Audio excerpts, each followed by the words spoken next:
All of it kept stacking up until people were forced to admit something uncomfortable. The kid they dismissed might actually be special. And that's exactly when Coach Prime stepped in. Not with more hype, not with excuses, but with a single post that exposed the long list of lies told about his son.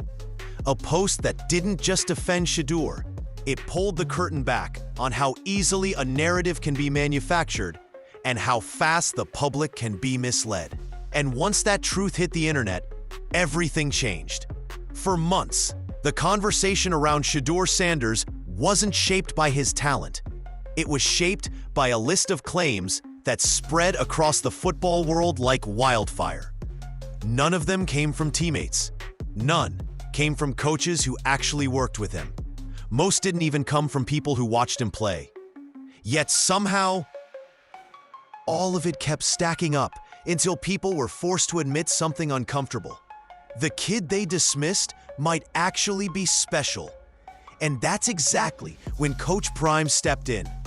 Not with more hype, not with excuses, but with a single post that exposed the long list of lies told about his son.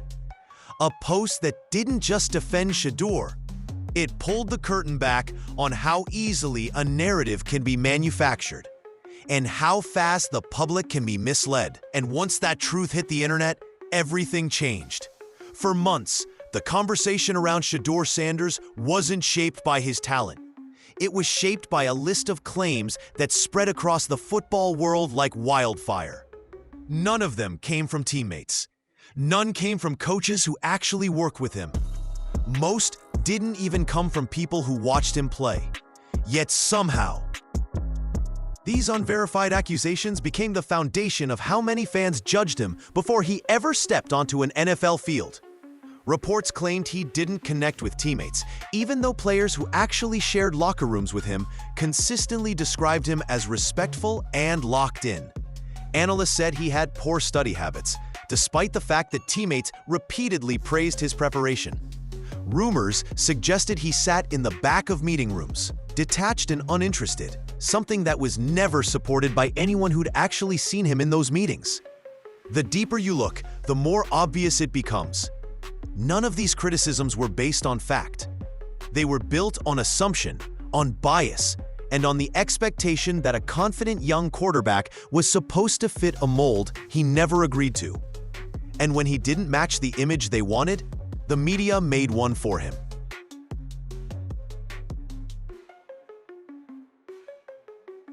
What made it worse was how easily the public absorbed every piece of it. Fans who had never watched him at Colorado suddenly felt comfortable calling him unprepared. People who didn't know a single person inside the Browns facility fully believed he couldn't lead an NFL huddle.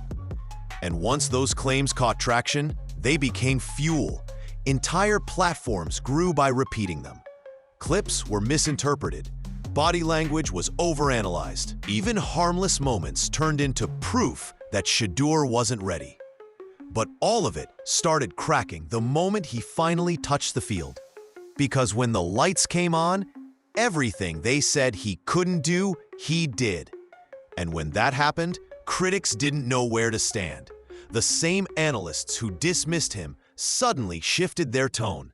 The same reporters who said he didn't study were now praising his command of the offense. The same fans who questioned his maturity were celebrating his composure under pressure. And that's exactly why Coach Prime's reaction hit so hard. He wasn't just correcting the record.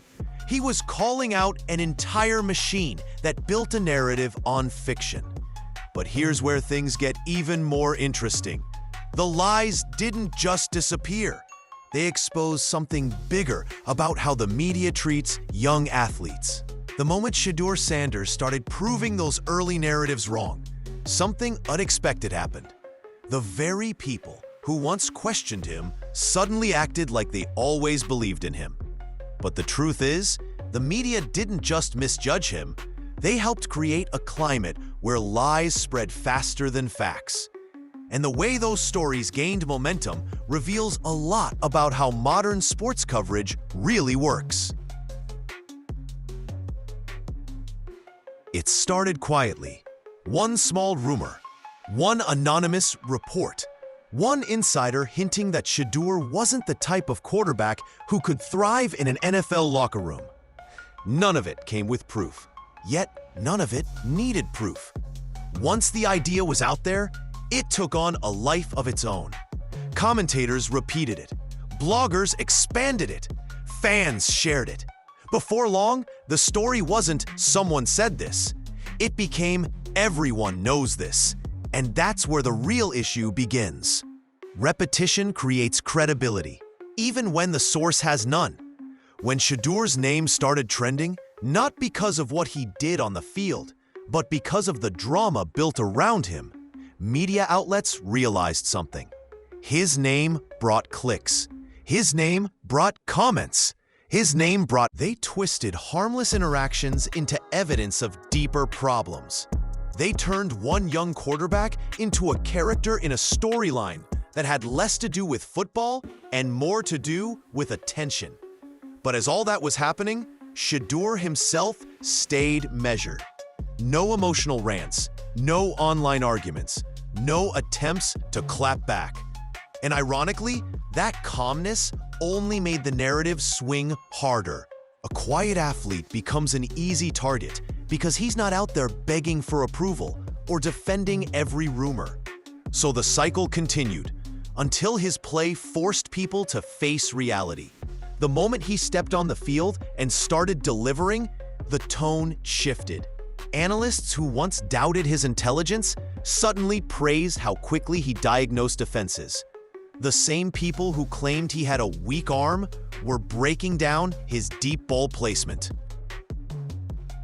The audience started asking the question nobody in the media wanted to face. If the lies were this wrong, who started them, and why were they believed? And that question set the stage for the moment everything shifted. Coach Prime stepping in and calling out the misinformation directly. Because once he spoke up, the conversation changed again.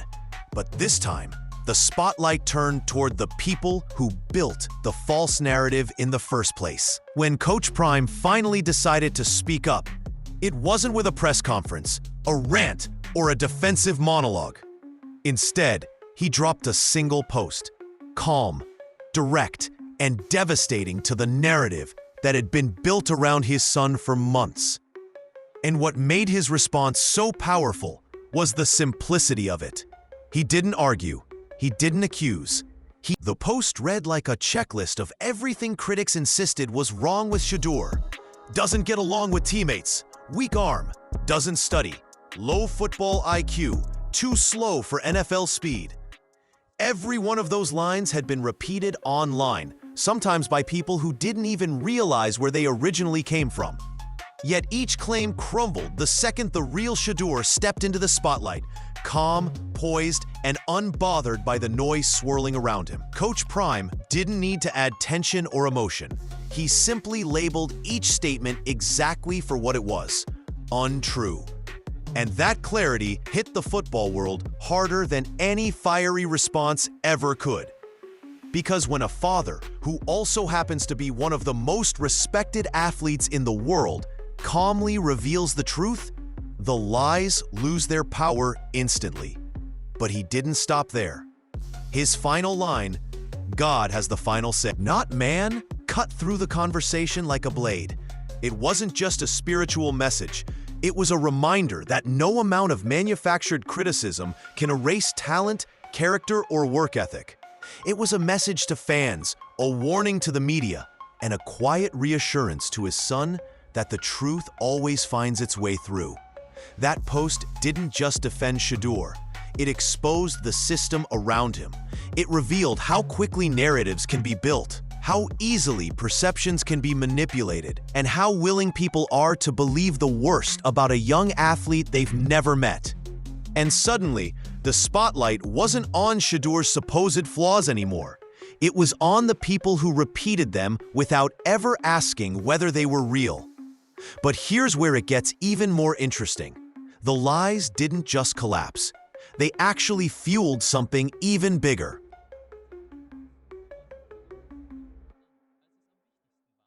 Shedeur's rise into one of the most talked about athletes on the planet. And once the numbers started proving that, the conversation around him became impossible to ignore. As soon as Shedeur started proving the critics wrong on the field, something unexpected began happening off the field. His name exploded across the internet.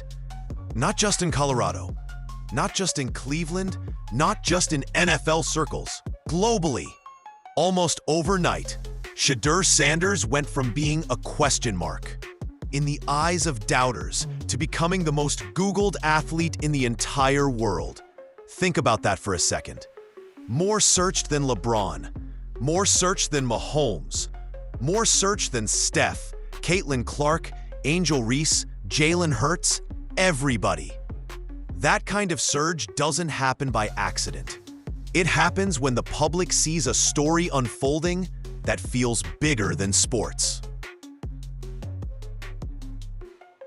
It's the kind of viral curiosity that appears when people realize they're witnessing a moment that challenges an entire narrative. And the irony? The same media that once tried to downplay him accidentally helped amplify his global reach. The more they questioned him, the more attention he got. The more they attempted to cast doubt on his leadership, his maturity, or his ability, the more people went online to see who this kid really was. The lies that were supposed to hold him back ended up becoming fuel for his rise. But here's the part that really highlights the shift. Even his brother Shiloh cracked the top 10. That tells you everything about the cultural force behind the Sanders family. They didn't just break through, they became a movement. A moment that united fans from different backgrounds, different sports, and even different countries.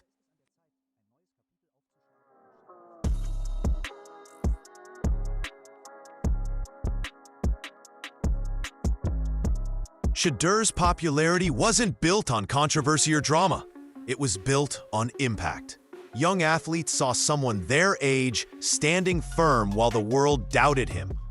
Fans saw a player who didn't need theatrics to win people over. Parents saw a role model who carried himself with discipline and purpose. And all of that fed into a wave of support so massive that even critics had to acknowledge it. What's most fascinating, though, is how this surge exposed a deeper truth. The public wasn't looking for a perfect quarterback. They were looking for authenticity. Someone real, someone resilient, someone who refused to break under pressure. But as Shedeur's influence grew, so did the backlash, and so did the conversations about how he was treated, both by his team and by the league. Because the rise in popularity didn't just bring attention, it brought questions that as Shedeur's popularity skyrocketed, the spotlight on Cleveland grew just as quickly. And not for reasons the organization wanted. With every strong performance, questions about his usage became louder, sharper, and harder to ignore. Fans weren't just celebrating his growth. They were demanding answers. Because no matter how composed Shedeur stayed, the decisions being made around him didn't seem to match the player everyone was watching. It started with the little things. Rotations that didn't make sense. Drives cut short. Opportunities taken out of his hands. At first, people chalked it up to rookie development or conservative coaching. But after a while, the pattern became too clear to overlook. Whenever Shedeur found a rhythm, something or someone interrupted it. Then came the breaking point, that infamous two-point conversion moment. Down by 2, game on the line. Shedeur playing one of his best performances of the season, and suddenly, he's off the field. Not injured, not shaken, not fatigued, just replaced. In a moment designed for a franchise quarterback, the Browns didn't even leave their young star on the field to attempt it. And when the play predictably failed, the football world erupted. Analysts were stunned. Fans were furious. Even former players couldn't understand what they'd just watched. That moment didn't just raise eyebrows. It sparked suspicion. Reports started circulating. Rumors spread that the coaching staff didn't want a rookie becoming the face of the team too quickly. Others suggested the organization had been invested in a different quarterback long before the decisions, the hesitation to fully unleash him, everything pointed to something deeper. And when Shannon Sharpe, one of the most respected voices in football, directly confronted the Browns head coach with those questions, fans felt validated. If a Hall of Famer couldn't understand the logic, maybe there wasn't any. Suddenly, Shedeur's journey wasn't just about football anymore. It became a conversation about opportunity, fairness, and whether a young quarterback was being held back on purpose. And that conversation only intensified once people connected it to the lies Coach Prime had just exposed. Because the real question was no longer, why isn't Shedeur playing more? It became, was there an agenda all along? As the noise around Cleveland grew louder, Coach Prime's voice cut through it in a way nobody else's could. His post wasn't fiery, defensive, or chaotic. It was intentional. And that calmness hit harder than any rant ever could. Because behind every line he reposted, every rumor, every accusation, every exaggerated flaw was a message far bigger than football.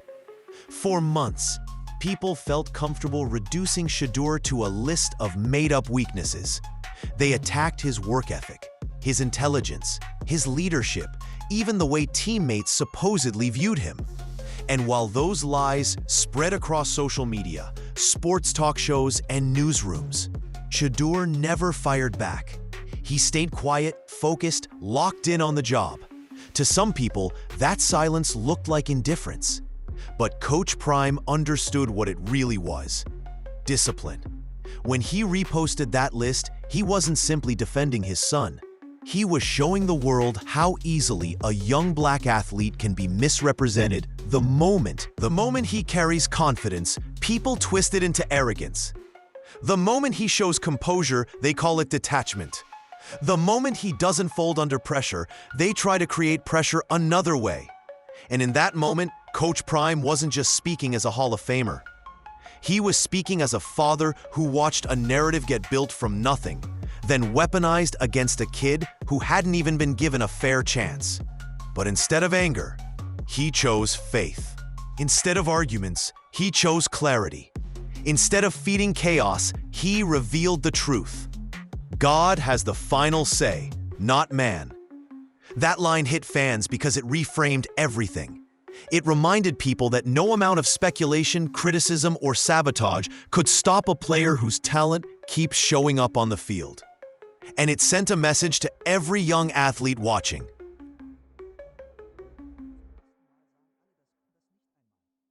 You don't need validation from people who never believed in you in the first place. In one post, Coach Prime shifted the entire conversation. Suddenly, the lies weren't the story. The fact that they were believed so easily became the real issue. And just as the world started realizing how wrong the narrative had been, Shedeur delivered another twist. He kept getting better, more composed, more accurate, more dangerous. But the real turning point wasn't just his improvement. It was what the world finally saw because of it. As the season unfolded, something undeniable happened. The version of Shedeur Sanders the public saw every Sunday looked nothing like the version that had been described for months. Every throw, every escape from pressure, every moment of it didn't matter how loudly critics tried to cling to old talking points. The game film refused to cooperate with their script. And that's when the shift became obvious. Fans who once believed the rumors began questioning where those claims had even come from. Analysts who mocked his draft stock suddenly scrambled to explain why they'd been so wrong. Commentators who labeled him unprepared now praised his maturity. Even rival players who might have had reasons to root against him started giving him respect after seeing his toughness up close. But the biggest transformation wasn't in how people viewed Shedeur. It was in how people viewed the people who doubted him. The conversation wasn't, is Shedeur good enough anymore? It became, why were we told he wasn't? That question made them because once the truth was out in the open, it was impossible to ignore how little evidence supported the early criticisms.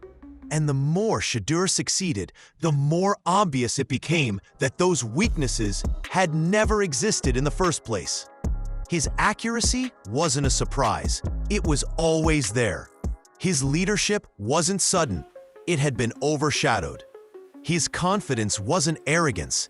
It was preparation meeting opportunity. All the traits people praised now were the same traits others tried to weaponize against him earlier in the year.